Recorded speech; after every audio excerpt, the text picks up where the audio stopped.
Hydropsyche larvae are arguably the commonest caddis larva found in any running river water situation. They require clean, fast-flowing water. They're very common throughout the northern hemisphere, probably the commonest. Whenever I do kick sampling or stone turning, I find probably 5 Hydropsyche caddis to 1 Rhicophylla caddis. Very readily eaten by trout and grayling. It's got a row of gills underneath its abdomen, 6 little dark legs, a nice plump, juicy, well segmented body. It's not got deep segmentations like the Rhicophylla caddis larva. This has got shallow segmentations, but still quite distinct. One feature that distinguishes it is at the tail end of the natural there's 2 little forked anal appendages with little brush-like filaments at the end. So they're very easy to identify. I've got a semi-realistic Hydropsyche caddis larva. That's got the little tail appendages like the real one. It's got the body gills, and the underside of a Hydropsyche larva is well endowed with body gills. And then I've got the 6 legs, the veliorti legs. So there's my hook in the vise. I'm using a K4A. And the first thing to do, because this is going to be a deep sinking larva, is to get the lead on. After 2 or 3 wraps, it's well adhered. Now you can just do hand over hand, butting turns. Come down until you're about 1 lead width from the eye. Stretch it slightly, pull tight and go back, again making butting turns. Come along, come along. And when you're about 3 turns short of the end, just nip it off. And now get your tying thread on. And I'm using olive power silk.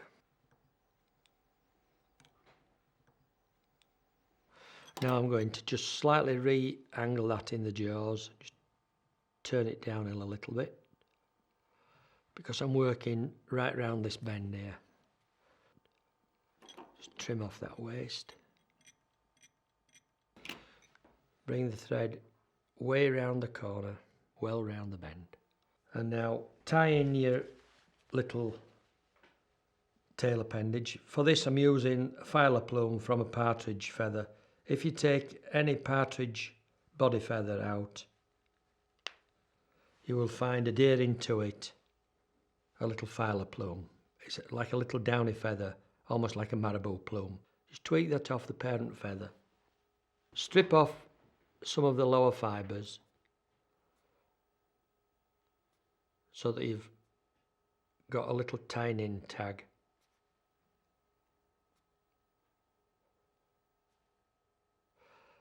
Sit this filer plume on with the concave side downwards. Tie it on on the flat. It's got to stay flat. And 2 or 3 more turns catches it down.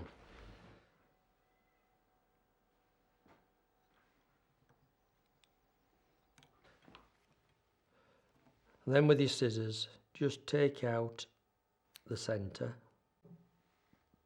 What you've done is you've made a little grey V. It's just like a little grey V like that. What you do now is you shorten that grey V by holding the 2 tags together. Just draw the 2 sides in and snip across. Now I want my nymph skin, and it comes in 2 widths, wide and narrow. You can see it's in a long length. All you need to take off is about 3 inches, no more. Because it's going to be stretched, a piece that length is ample. Cut a little angular, make a little angular cut at the end. That's the long side, and that's the short side. The long side is going to be the trailing edge. So I position this, I bring my tying thread just a little bit further forward and trap down. Once you've got it tied in, as long as you keep tension on the bobbin, you can stretch it so that the tying point is finer. and tie down very tightly. Now for body gills, I'm using this material. This is natural grey ostrich herl. So choose 3 nice intact plumes, one of which will be for insurance in case you get a breakage. Take out your 3 plumes, hold them all together, backstroke now the fibres to make them stand upright. Tie these in so that they rotate to the underside. So with an upward pull, keeping the bundle all together, tie them in on the underside. Back to the piece of latex. And then you can just roughly tie in the remaining tags. Just come up the body, tie those in. And then you can just keep tension on, just tweak off the waist. That's just a bit of padding, is that? Just to smooth it out. Then return your thread. You need your thread now down at that end because that's going to be used later for tethering your body gills to your abdomen. So drop 2 whips round there or a 1/2 hitch. And now I'm ready to form the abdomen. So just drop this out of the way.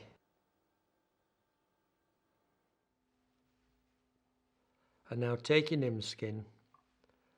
Remember, the long side is the trailing edge. And now start winding forward. And I make the first abdominal segment. Now what I've got to do with every turn is overlap the previous one. So I come along and don't over segment it. They don't look right if they're over segmented. Now at that stage I'll just ease tension off the hook and just rotate it back vertical, or should I say more to the horizontal. Whatever you do, don't let go of this tag end, otherwise it all flies off. It just undoes. You've no chance, you can't stop it, you've got to pick it up and start again. Now just look at those lovely juicy looking translucent segments. Does that look a grub or does that look a grub? And come along, and as you get down here, now you're approaching the head end, you can stretch the latex more, putting quite a lot of tension now to taper it off to the head.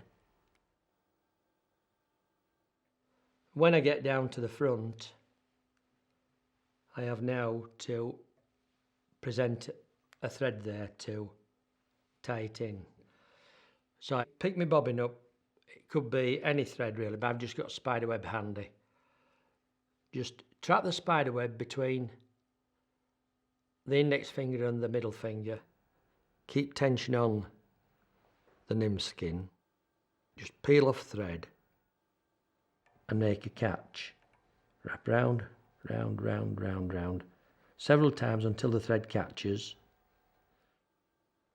Pass it over your latex and tie down. And even with one turn of spiderweb, although it's only 4-ounce breaking strain, with one turn, incredibly, it will hold. Break the waist tag off. Just whack on more turns of thread, and there I've got that latex in a vice-like grip now. So all I need to do now to finish this off is to get hold of my tag, stick the blade under and snip. 2 or 3 more thread wraps, and then come straight round now with a 2-finger whip finish. Several wraps, trap there, slip it out of my fingers, pull through, job done. So that's the larva's body completed. Now what I'm going to do, I'm going to put these body gills on the underside, and that's why this thread has been waiting here to do that job. What I'm going to do, I'm going to follow the edge of the segments accurately with my tying thread. So I'll just show you what I'm doing before I bind it down. I'm following that back edge all the way up with my tying thread. This enhances the segmentation effect, and I'll go up to about there, and at that position I'll put legs in. So I wind back, so that's the position where the ribs are going, where the thread's going. But as I do this, I'll now be trapping these gills to the underside. So I'll just raise some of the fibres here that I've got pressed down with my finger and thumb. So now I start. There's my first turn, and that's my first lot of gills tied in. So now as I work along, I just trap these to the underside, and of course a rotary helps. This Waldron vise is a great boon because it's like a third wrist, and I can just rotate this and make sure with every turn that my gills are tied down in the right place. Rotate it back, follow that back edge accurately,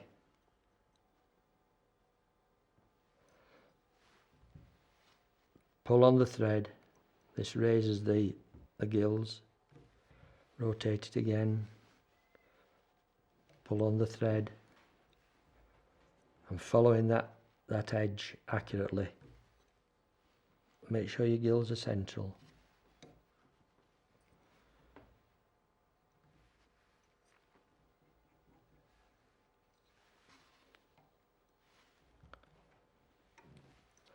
And you just proceed in this fashion all the way along.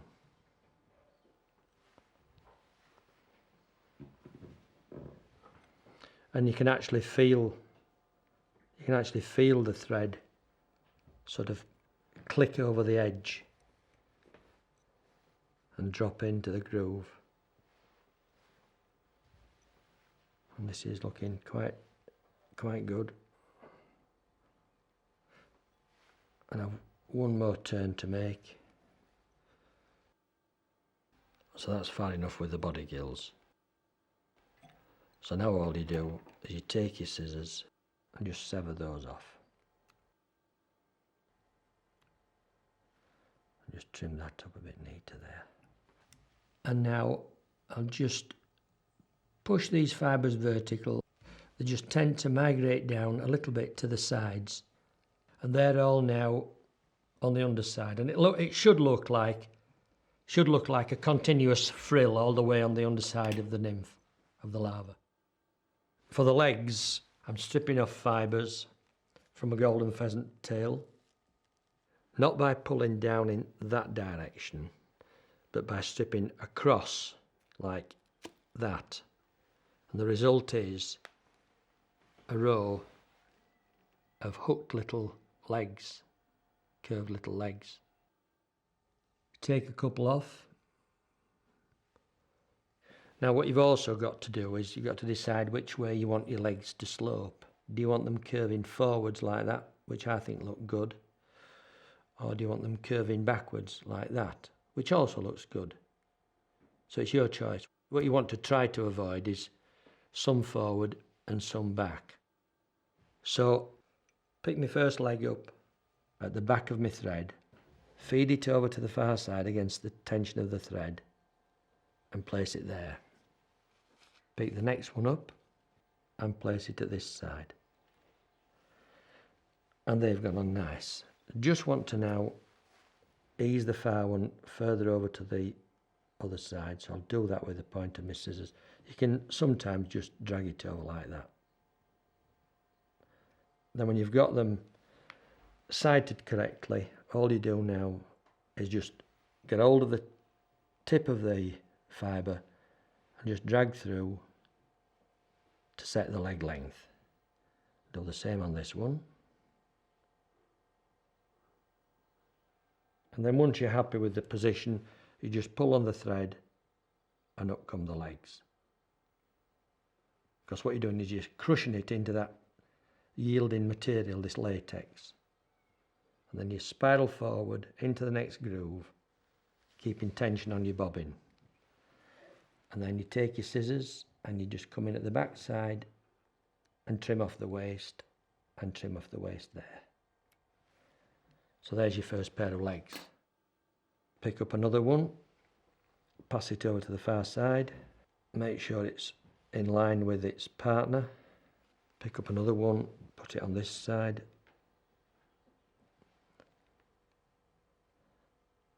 Just a tiny bit of weight on the bobbin, slide through,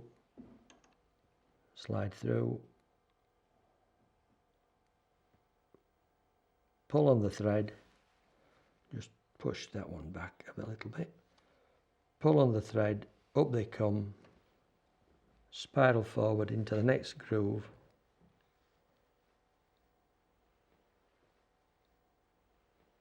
take your blade, make sure you go between the legs, don't snip a leg off in the process. Don't they look good? Now the last pair of legs. Sometimes a certain feather yields perfect legs and sometimes another feather yields horrible legs, so it's a question of buying a full tail and doing several trial strips to find which one gives the best hurls, the best fibres. And as you can see, this time they're all going on and facing the right direction with very little aggro. And that one just a whisker. Pull on the thread, up come the legs, and now wind through that last spiral all the way up to the eye, maintaining tension throughout. And while you've still got tension on, drop on a whip finish. And then you should have, when I snip these waist sides off, you should have 6 legs, more like a hydropsyche than an actual hydropsyche. And that's it, that's the tying done. So now just rotate it back, come straight on with a 2-finger whip finish and make a nice, neat but obvious head. So apart from the legs, the tying itself is no big deal. Take my blade and off we come. There's one last thing to do which is very important. We've got to colour it. So with a browny olive marker pen, I just wipe along the entire dorsal surface. Try not to get it on the gills. And just make the dorsal surface a nice brownish olive.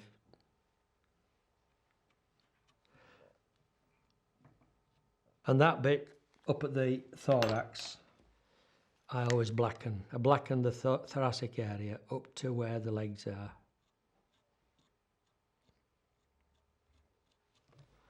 Including the head, of course.